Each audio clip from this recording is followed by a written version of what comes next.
welcome to Blue Peter. On today's show, we've got some gadgets which will change the way you view your entertainment forever.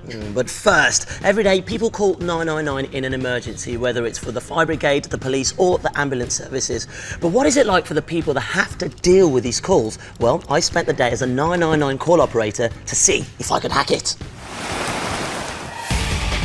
The UK's ambulance services have to be on call 24 hours a day, every day of the year. They face life-threatening situations in all kinds of conditions.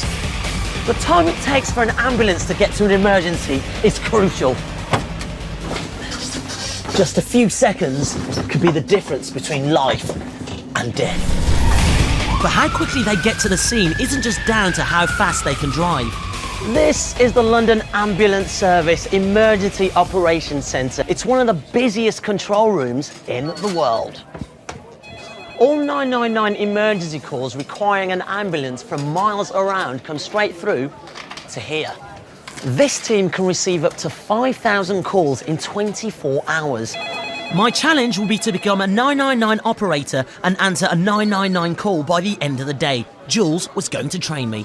You never know what's going to come through on the call, so you have to be prepared for absolutely everything. Most of the callers are actually calling 999 for the very first time, so it's important that we remain calm to help them remain calm. It was time to get down to some training. The very first information we have to find out from a caller is what's wrong with the patient. Emergency ambulance, tell me exactly what happened. We need to know where the ambulance has got to go, so we need an accurate location. And what's the address you want the ambulance to come to? That information is then sent to dispatch. As soon as we've got the address, an ambulance can be sent out to them immediately.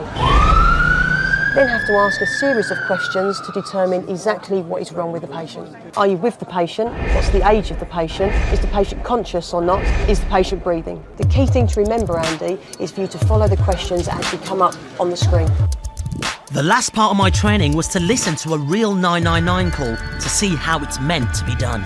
Don't let him have anything to eat or drink. Keep reassuring him. What's his name? We're going to have an ambulance on way to you as soon as possible. If his condition changes at all before the ambulance gets there, then call us back immediately for further instructions. How on earth do you stay calm in those situations? As long as you know you've got the address, that's going to go up, an ambulance is going to be dispatched.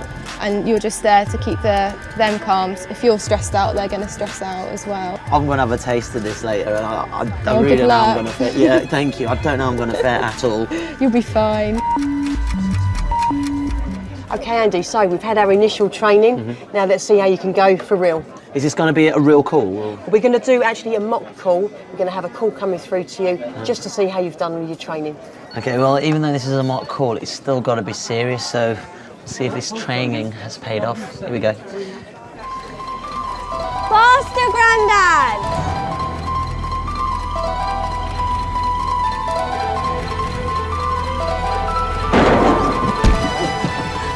Grandad, are you okay? Grandad, are you okay? Grandad!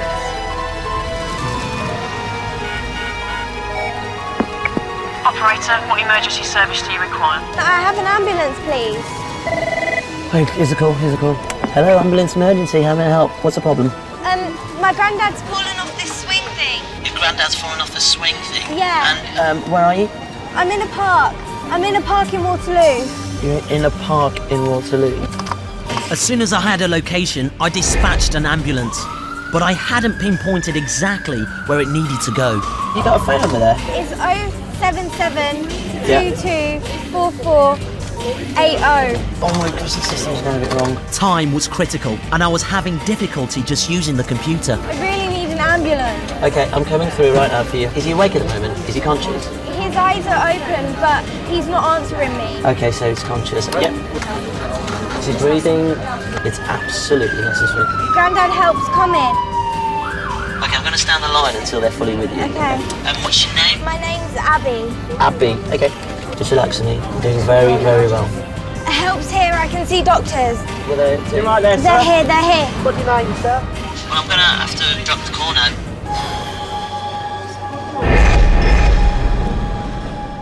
It was a really tough incident to work through, and I struggled at times to keep my cool. But how would Jules rate me on my performance? That was really good, Andy. The only thing that you could have done, you could have picked up on some more information about the park. Do you think how long it takes to find somebody? If you're in a big park, possibilities is that patient could deteriorate before we've actually got to them. But you obviously, what you did do, you used the name, so you've got some build up a rapport with the patient and with the caller, and that's good. You'll never forget your first call, and that was your first call. After all the training I've been given, I still forgot so many things, but you know what?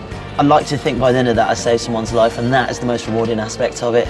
Thanks a lot for that, really appreciate it. It's quality.